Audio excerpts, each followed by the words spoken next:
Assalamualaikum warahmatullahi taala wabarakatuh. Waalaikumsalam warahmatullahi wabarakatuh. Alhamdulillah. Fatahul alim alladzi ja'ala al-ilma sababan najahi wal fawzi bi zulfa 'inda al-malik al-'azim. Wassalatu wassalamu ala man arsalallahu hadiyan ila siratal mustaqim.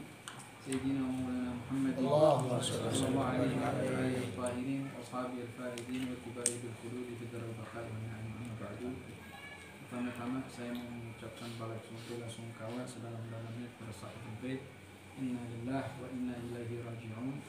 Alhamdulillah habirukum, moga-moga Allah terima segala amal mudah-mudahan di marhumah Allah jadikan kuburnya bagian dari bagian taman-taman surga. Allah kumpulkan bersama keluarga, datuk-datuknya dan juga kepada manusia termulia baginda Nabi Muhammad. Mudah-mudahan juga bagi keluarga yang ditinggalkan Allah berikan ketenangan, kesabaran dan kedamaian, bahwa hakikatnya kita ini milik Allah dan akan kembali kepada Allah. Kepada Sahibul Bait, ya, jangan putus berdoa karena sesungguhnya doa itu akan sampai kepadanya. Wa qala Allah Ta'ala fil Qur'anil Karim, bismillahirrahmanirrahim, wa la tahsabanna man yamutu fi sabilillahi amwatan bal ahya'un yarzuqun minallahi walakin la ta'lamun. Janganlah sekali-kali kamu mengira bahwasanya orang-orang yang sudah berpulang kembali kepada Allah, yakni mati atau meninggal, mereka itu mati, tidak, tetapi diberikan rizki oleh Allah Ta'ala, dianugerahi oleh Allah Ta'ala, dan mereka itu hidup, tetapi kita tidak mengetahui, kalian tidak mengetahui. Oleh karenanya orang-orang yang meninggalkan dunia gak akan terputus dalam 3 hal. Yang pertama adalah amalnya dia, salatnya, puasanya, ibadahnya, zikirnya, wiridnya. Itu yang akan mengabdi kepada dia di waktu di alam kubur. Jadi seyogyanya manusia dalam ibadah itu yang kekal, bukan harta yang dia miliki dan lain sebagainya. Itu yang pertama. Dan yang kedua, sedekah. Orang-orang yang sering bersedekah di jalan Allah, entah itu bangun masjid ataupun majelis ta'lim ataupun membantu orang-orang kaum fakir, miskin dan yang lain sebagainya, dia itu bisa menjadi sejawat atau teman yang kekal abadi nanti di alam kubur. Dan yang ketiga, anak yang saleh yang mendoakannya terus. Mudah-mudahan Allah berikan ketenangan dan Allah berikan anak yang saleh kepada keluarga yang ditinggalkan. Ya, sedikit sebelumnya bapak-bapak yang saya hormati, kenapa bagi yang belum mengerti tentang maulid ataupun tentang tahlil, maulid dan tahlil ini adalah adat dan budaya Ahlus Sunnah wal Jamaah. Maulid dan tahlil dan rangkaian ibadah lainnya itu adalah rangkaian dari tariqah alawiyin atau tariqah salaf salihin, orang-orang saleh yang mempunyai adat dan budaya terhadap tahlil dan juga maulid. Karenanya kita menjadikan maulid dan mengadakan maulid untuk memuji dan mengagungkan Rasulullah, itu yang pertama. Dan yang kedua, nggak lain dan nggak bukan kita bukan menuntut, maksudnya meminta dengan harap agar kelak syafaat Rasulullah SAW diberikan kepada kita. Bagaimana tidak? Beliau Rasulullah SAW, baginda Nabi Muhammad SAW, pemimpin para nabi, pemimpin para rasul.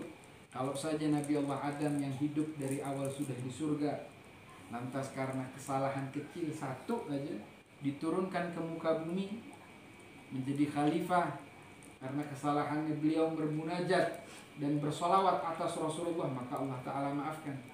Begitu juga Nabi Allah Nuh, beliau bermunajat meminta tolong kepada Allah Ta'ala biwasilatin Nabi Muhammad, maka Allah selamatkan di dalam bahteranya. Begitu juga Nabi Allah Ibrahim, seorang nabi yang mulia yang meminta kepada Allah pertolongan Allah atas wasilahnya Nabi Muhammad juga, Allah lindungi dia dari panasnya api. Begitu juga Nabi Allah Musa, ya, yang dikejar-kejar bala tentaranya Fir'aun, wasilatin Nabi Muhammad, meminta pertolongan Allah karena wasilahnya Nabi Muhammad, maka Allah selamatkan dia dari kaum kaum Fir'aun. Begitu juga kita mengadakan tahlil, mengadakan maulid semata-mata mengharapkan ridhonya Allah Ta'ala dan semata-mata untuk menggapai ridhonya juga Nabi Muhammad SAW. Mudah-mudahan ada nazarah, ada pandangan yang azim, ada pandangan yang mulia dan rahmat Allah turun untuk kita semua dan tercurah seluruhnya kepada kita semua rahmat Allah. Karena apa? Karena bijahi sayyidil mursalin, karena dengan rahmat dan kemuliaannya Nabi Muhammad sallallahu alaihi wa ala alihi wa sahbihi wasallam. Ya. Baik, kiranya boleh saya mulai kitab ya. Ini adalah tetap tentang kitab hadis. Sedikit aja, nggak banyak ya. Kalau kelamaan takutnya daripada pulang. Mau pulang apa antum duluan yang pulang? Siapa ada ya? Permisi ya. Tabul bed. Bismillahirrahmanirrahim. Bismillahirrahmanirrahim. Qala al-muallif rahimahullah ta'ala wa nafa'ana fi ulumihi fid darin ila an qala. Bismillahirrahmanirrahim. Al-hadits al-ashir an Abi Hurairah radhiyallahu ta'ala anhu qala qala Rasulullah sallallahu alaihi wa alihi wasallam inna Allah tayyib la yuqbalu illa tayyiban wa inna Allah amara al-mu'minin bima amara bihi al-mursalin faqala Bismillahirrahmanirrahim. Ya ayyuhar rasulu kulu minat tayyibati wa'malu salihan. Suratul Mu'minun ayat 51. Wa qala Bismillahirrahmanirrahim. Ya ayyuhalladzina amanu kulu minat tayyibati ma razaqnakum. Surat Al-Baqarah ayat 172. Thumma dzakara ar-rajulu yutilu safara ash'ata akbara yamuddu yadayhi ila as-sama'i ya rab ya rab wa mat'amuhu haram ومشربه حرام وملباسه حرام وغذي بالحرام فأنا يستجاب له رواه مسلم. Hadirin, bismillahirrahmanirrahim. Ya, hadis yang ke-10 diriwayatkan bahwasanya dari Abi Hurairah radhiyallahu taala. Dari Abi Hurairah, ma'ruf ya Abi Hurairah ya. Beliau adalah seorang sahabat Rasulullah yang hadir atau memasuki Islam di akhir hayatnya Rasulullah. Di dalam riwayat 3 tahun ataupun 4 tahun. Beliau dari kalangan orang yang tidak mampu, kalangan orang sederhana, kaum sahaja, yang biasa-biasa aja. Karena julukan sebenarnya Abi Abdurrahman aslinya. Orang dari Hijaz, orang Makkah. Dikatakan Abi Hurairah karena sering membawa anak-anak kucing di dalam kantong jubahnya, sehingga Rasulullah SAW mengatakannya ya Aba Hurairah, wahai bapaknya anak-anak kucing. Beliau adalah orang yang termasuk meriwayatkan hadis yang paling banyak di antara sahabat-sahabat Rasulullah yang lain, berkisar 1.500 lebih. Tetapi awal masuk Islamnya paling lama, tetapi meriwayatkan hadis paling banyak. Kenapa demikian? Ini salah satu mukjizatnya Nabi Muhammad SAW. Suatu saat beliau mengadukan akan nasibnya. Ya Rasulullah, katanya, Ud'ullah hali, katanya, doakanlah kepada Allah untuk saya biguwiyatil hifdi, untuk kuat di dalam ingatan saya ini ya Rasulullah. Sungguh saya ini minal ahmaq, saya ini orang yang lemah ingatannya. Kalau segala sesuatu yang kau sampaikan saya seringkali lupa, katanya. Fatabassama Rasul sallallahu alaihi wasallam, maka Rasulullah pun tersenyum. Kemudian Rasulullah fa'akhadha min rida'ih, Rasulullah mengambil ridanya. Kemudian diambil oleh Rasulullah hal yang gaib, yang gak kelihatan oleh mata kita. Diberikan sekali, 2 kali, 3 kali. Falbasuhu ya Aba Hurairah, maka pakailah ini ya Aba Hurairah. Dalam riwayat hadis dijelaskan, dari saat itu saya tidak pernah lupa lagi apa yang Rasulullah sampaikan. Dari saat itu apa yang saya dengar saya tidak pernah lupa. Apa yang saya dapat saya tidak pernah lupa. Bahkan saya bisa tahu dari hal-hal yang telah lalu dari saya di usia 3-2 tahun. Karena apa? Mukjizatnya Rasulullah SAW. Mukjizatnya Nabi. Orang yang pemahamannya kurang hafal, sebentar, sekejap dibuat hafal oleh baginda Nabi Muhammad SAW. Sallu ala nabiyikum Rasulullah ala Mustafa.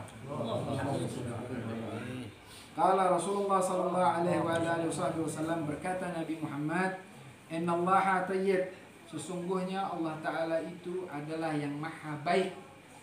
Sesungguhnya Allah Ta'ala itu yang amat baik. La yuqbalu ila tayyib.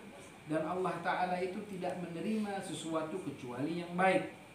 Apa yang maksud ini adalah dalam keadaan ibadah tentunya, dalam bersedekah tentunya. Dalam keadaan ibadah, kalau orang yang merasa dirinya beriman, ya, ketika dia dalam beribadah, dia harus menganggap ibadah itu adalah hal yang istimewa untuknya, karena itu adalah pertemuan antara dia dengan Tuhan. Maksudnya di sini adalah kalau beribadah dalam keadaan yang rapi, yang thayyib, yang wangi, yang bersih. Beberapa ulama salaf itu kalau mau sholat, dia selalu memakai baju yang baru. Nggak seperti kita ya, bangun tidur masih penuh belek, ya, wudhu asal-asalan main sholat. Allahu Akbar, tengah sholat nganga. Tapi salaf-salaf kita, ulama-ulama kita nggak begitu. Dia benar-benar ada kekhusyuan, dihadirkan hatinya. Karena ulama-ulama dahulu dia menambahkan rukun sholat itu bigal bin hudur. Kalau dia mau sholat, dia hadirkan hatinya. Bahwasanya di dalam hadis juga dijelaskan, seseorang yang ketika sholat di dalam rukun ihsan itu, ka'annak anta'budallaha ka'annaka tarahu, fa'in lam takun tarahu fa'innahu yaraka. Hadis dari Nabi Muhammad tentang alamatul ihsan. Apa itu ihsan? Kebaikan untuk seorang mukmin. Yang kalau ketika dia sholat, maka jadikanlah sholatmu seolah-olah engkau melihat Allah. Tapi jika tidak bisa engkau melihat Allah, maka jadikanlah dirimu engkau diawasi oleh Allah. Itulah pegangannya orang-orang ulama dari alamatul ihsan. Dia berpegangan bahwasanya sholatnya dia sedang diawasi oleh Allah Ta'ala. Jadi dalam sholatnya dia nggak bisa main-main. Penuh keikhlasan, penuh perjuangan. Bahkan dalam ulama-ulama terdahulu, itu kalau lagi di peperangan, lagi sholat, panah nancep pun nggak berasa buat dia. Saking khusyuknya. Panah nancep berdarah-darah nggak berarti buat dia. Ulama-ulama yang dahulu lagi dari kaumul ahlul bait digelari dengan Al-Habib Ali Zainal Abidin, cucu dari cucunya Rasulullah SAW. Itu kalau sholat, ketika beliau lagi sujud di masjidnya kebakaran, beliau nggak tahu menahu. Itu kalau sujud masjid kebakaran, buat dia nggak berasa. Udah padam itu masjid, baru ditanya ada apa ini? Ya Syekh, ini masjid kebakaran, antum kemana? Annana fi sujudi ya Allah. Saya ini lagi dalam sujud menyembah Allah, saya nggak tahu ada kebakaran. Tuh. Kalau kita panggil istri dikit lari gitu. Anak dikit nengok. Bukan itu aja, di dalam sholat terkadang tuh masuk gitu cicilan bayaran anak, cicilan mobil, ya. Utang lah ke sono kemari, masuk itu lagi sholat. Ntar nih gimana ya, pulang makan apa? Itu manusia selalu digoda dan diganggu sama syaitan. Karena syaitan itu yajri min bani Adam kama jadam. Syaitan itu mengganggu manusia seperti halnya aliran darah. Ya. Oleh karenanya innallaha la yuqbalu illa tayyib. Allah enggak menerima sesuatu kecuali yang baik, dalam keadaan yang bersih, dalam keadaan yang baik, dalam keadaan yang suci. Wa innallaha amara al-mu'minin bima amara bihil mursalin. Bahwasanya Allah Subhanahu wa taala memerintahkan kepada seluruh orang-orang mukmin seperti apa yang telah diperintahkan kepada siapa? Kepada seluruh rasulnya. Dengan mengatakan apa? Firman Allah Ta'ala, Bismillahirrahmanirrahim, Ya ayuhar rasulu qulu minat tayyibati wa'mal salihan. Wahai para rasul, ya, makanlah dari sesuatu yang baik, maksudnya yang halal. Minat tayyibat wa'mal salihan, dan berperilaku atau beramal, berbuat sesuatu yang saleh, sesuatu yang baik juga. Maktub di dalam surat Al-Mu'minun ayat ke-51. Wa qala, dan Allah Subhanahu wa taala juga berfirman, Ya ayyuhalladzina amanu kullu minat tayyibati ma razaqnahum. Ya ayyuhalladzina amanu, wahai orang-orang yang beriman. Kenapa Allah Ta'ala mengatakan Ya ayyuhalladzina amanu? Allah Ta'ala nggak mengatakan ya ayuhan nasu, wahai orang-orang yang beriman. Tapi Allah Ta'ala nggak mengatakan wahai sekalian manusia. Kenapa? Menurut tafsir, ketika Allah Subhanahu wa Ta'ala Azza wa Jalla mengatakan amanu, dikhususkan bagi orang-orang yang mempunyai keimanan di dalam hatinya, bagi orang-orang yang merasa dirinya bertuhan, bagi orang-orang yang akan kembali kepada Tuhan, bagi orang-orang yang mempercayai tentang hal yang gaib, bahwasanya ruh gaib, kubur gaib, nar gaib, surga gaib, rizki gaib, jodoh gaib, yang berkaitan dengan yang gaib, mereka dikatakan beriman. Ya, jelas ya? Kullu minat tayyibati ma razaqnakum, makanlah hal-hal yang baik dari makanan-makanan yang baik yang telah Allah Ta'ala rezekikan kepada kalian. Maktub di dalam apa? Surat Al-Baqarah ayat 172. Thumma dzakara ar-rajul yutilu safara ash'ata akhbara yamuddu yadayhi ila as-sama'. Kemudian dikisahkan bahwasanya ada seorang lelaki yang berpergian jauh, ya, terlihat di dalam badannya ini pakaian yang sudah kusam, bentuk badannya yang udah kumal, udah lecek, berpergian jauh. Akbara yang mutu yadaihi ila sama, badannya ini penuh debu karena athar dari perjalanan, bekas perjalanan yang jauh. Kemudian dia mengadah ke langit, mengadahkan tangannya ke langit seraya berdoa apa? Ya Allah ya Rabb, ya Allah ya Rabb. Ini adalah kisah dan gambaran yang diceritakan oleh baginda Nabi Muhammad SAW kepada para sahabat yang ada di depannya, dengan mengatakan apa? Umat amuhu haram wa masrabuhu haram. Apa yang dia makan adalah dari makanan yang haram. Wa masrabuhu haram, dan apa yang dia minum itu dari minuman yang haram. Wa malbasuhu haram, dan apa yang dia pakai itu adalah dari pakaian yang haram. Wa ghudhiya biharam, dan juga dia itu berkelana dari alat transportasi yang haram. Fa anna yustajabu lahu, dan apakah dengan seperti itu Allah terima doanya? Ini adalah peringatan bahwasanya Nabi SAW menjelaskan hal-hal yang berkaitan dengan yang haram, baik makanan, minuman, rizki, harta, materi, apapun itu, ya, ketika itu haram maka Allah menolaknya. Bahkan di hadis lain dijelaskan bahwasanya ditanya oleh sahabat Nabi SAW, ya Rasulullah, doakanlah kepada saya, doakanlah untuk saya dari berdoalah kepada Allah untuk saya ya Rasulullah. Maka Rasulullah mengatakan ad'ib mat'amaka, maka perbaiki makananmu, maka perbaiki doamu, maka perbaiki rumahmu, anak-anakmu dari hal-hal yang haram. Walladzi nafsi Muhammadun biyadihi, dan demi Allah, ya, bahwa sesungguhnya demi nyawa dan jiwa Muhammad SAW berada di tangannya, yakni Allah Subhanahu wa Ta'ala, innal abda liyughzifa lughmal haram fi jawfihi, seorang hamba jika dia mengantongi satu butir nasi aja di dalam kantongnya, katanya yang haram, dari yang haram, ma yataqabbalu minhu arba'ina yawman, Allah gak akan terima ibadahnya 40 hari. Bagaimana kira-kira kita? Coba berpikir sendiri, renungi, PR buat sendiri. Di dalam hati aja gak perlu diungkapin. Mulai saat ini kita rubah diri kita. Kita janji sama Allah Ta'ala untuk taubatan nasuha. Ya, jangan lagi bergaul dengan orang-orang yang suka memakan harta orang-orang yang bukan haknya, yakni yang haram, ataupun dalam pergaulan yang haram. Itu hal-hal yang perlu dijauhi, karena orang-orang yang bergaul dengan orang-orang yang dalam keadaan kurang baik itu akan mempengaruhi hidupnya. Oleh karenanya Nabi SAW mengatakan al-mar'u ala dini khalilih.